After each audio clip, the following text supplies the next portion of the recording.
এদিকে শুনিয়া চমকিত শ্যামরায় মথুরায় কি এমন আছে যে রাধা নাম করতে আরম্ভ করেছেন? রাধা নাম যেমন করতে আরম্ভ করেছেন, সঙ্গে সঙ্গে সপ্তম বার হইতে কৃষ্ণ ছুটে এসে পথের মধ্যে সেই দুটিকে ডাকছেন, বলি দুটি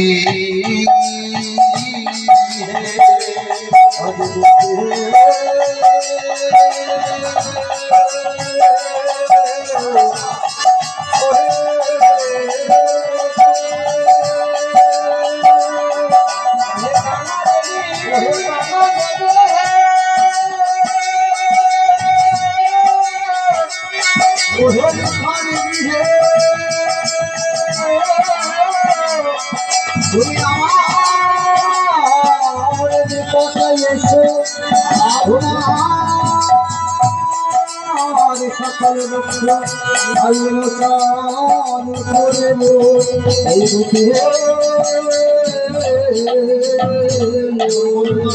দুঃখিনী হে, কাঙালিনী হে, অভাগিনী হে, ভিখারি। গোবিন্দের মুখের পরিভাষা দেখুন, ইহ জগতে কেউ যদি দুঃখিনী, কাঙালিনী, ভিখারিনী হয় বাবা, তো তার সামনে যদি বলা হয় এই দুঃখিনী, এই কাঙালিনী, তার কিন্তু হৃদয়ে বড় ব্যথা। তাই আজ ব্রজের দুটিও ব্যথা পেয়েছেন, ব্যথা ভরা অন্তর নিয়ে গোবিন্দের নিকট এসে চরণ হইতে চূড়াও পরিদর্শন করেছেন। দর্শন করে বলছেন, ও তুমি তো আমায় কাঙালিনী, অভাগিনী, ভিখারিনী বলবে। কেন বলবে জানো? নাই আপনি হয়েছ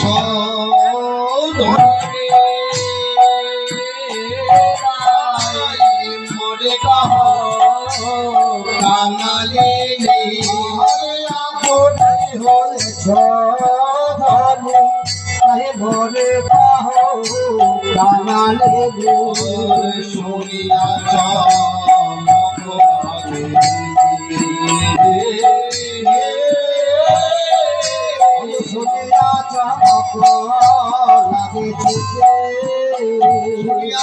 চমক লাগেছে, আমি চমকে গিয়েছি। যেমন আমায় তুমি দুঃখিনী, কাঙালিনী বলেছো, আর বলবে নাই ব্যাপার।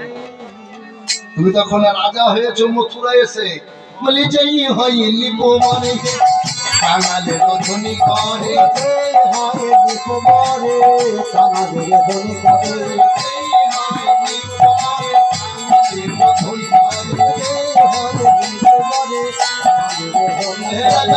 বলো তুমি কইলে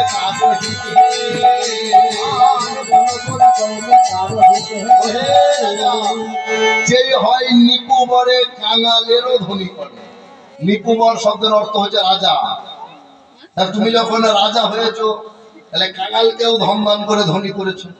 বলো তুমি কইলে কারো হিতে, হে রাজা তুমি কাকে ধন দান করে ধনী করেছো বলো? তুমি তো রাজা, যখন রাজা হয়েছো তোমার ধনাগারে মণি রত্ন মানিক্য থাকবে। তা বলো তো দু একটি নাম বলো তো, দু একটি নাম বলো। আর গোবিন্দ যেমন প্রশ্ন করতে আরম্ভ করেছেন ব্রজের দূতি, গোবিন্দ অধবদল হয়ে গিয়েছে। কারণ ভক্তের প্রশ্ন রেখেছেন, ভগবানের উত্তর দেওয়ার ক্ষমতা নেই। কারণ ভক্তাধীন গোবিন্দ, ভক্তের অন্তরেই তিনি কথা বলেন, ভক্তের মধ্যেই তিনি বিরাজ করেন। তাহলে আগে ভক্ত, পরে কিন্তু ভগবান। যেমন এখনো তারাপীঠে গেলে দেখতে পাবেন, আগে বামদেবকে ভোগ নিবেদন করা হয়, পরে মা তারাকে ভোগ নিবেদন করা হয়। কারণ আগে ভক্ত, পরে ভগবান।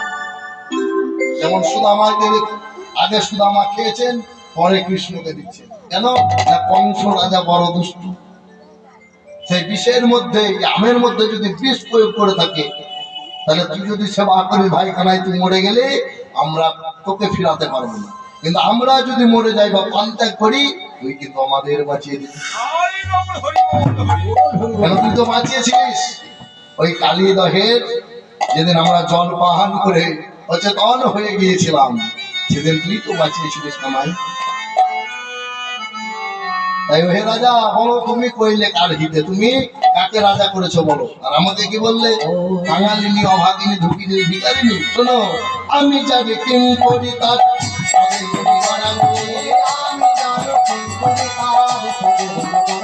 বলি আমি যাবে কিং করি তার,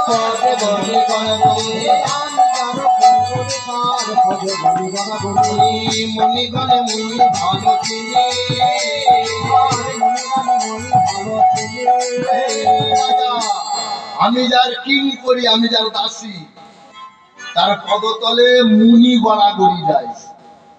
তুমি আমায় মনি চিনাতে এসেছো, মুনিগণে মুই ভালো চিনি। বলবো দু একটি মনির নাম? মথুরা রাজা তো কিছুই বলতে পারছেন না, মা অধপতন হয়ে গিয়েছেন। শোনো, চন্দ্রকান্ত মুনি যেই ধরিয়া ধরিল সেই, বলি চন্দ্রকান্ত মুনি ধরিয়া ধরিল আমার রজলভে পূর্ণ করে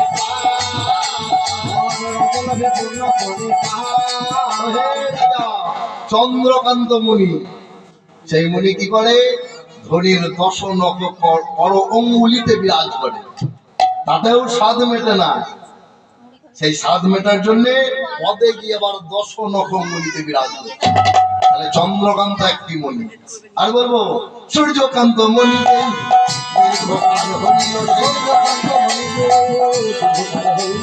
সূর্যকান্ত মণি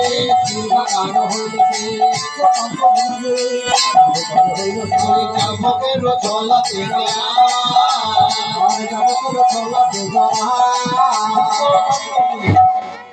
সে যাবকের ছলাতে বিরাজ করছে।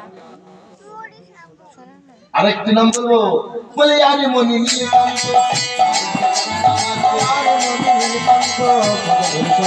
বলি আরে মনি নীলকান্ত,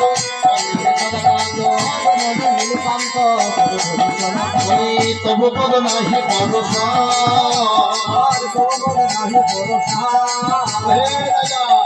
আর মনি নীলকান্ত, পদে ধরে সোনা কান্ত, তবু পদ নাহি ভরসা।